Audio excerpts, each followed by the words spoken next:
Hi guys, welcome to the channel. In today's video, I'm going to show you how you can delete your YouTube channel on mobile.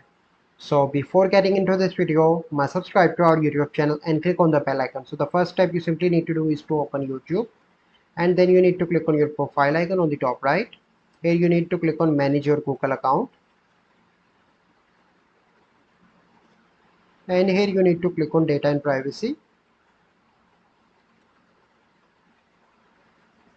Here you need to scroll down. So this is the option. Let me find. Click on delete our Google services, and then you simply need to click on this icon, YouTube.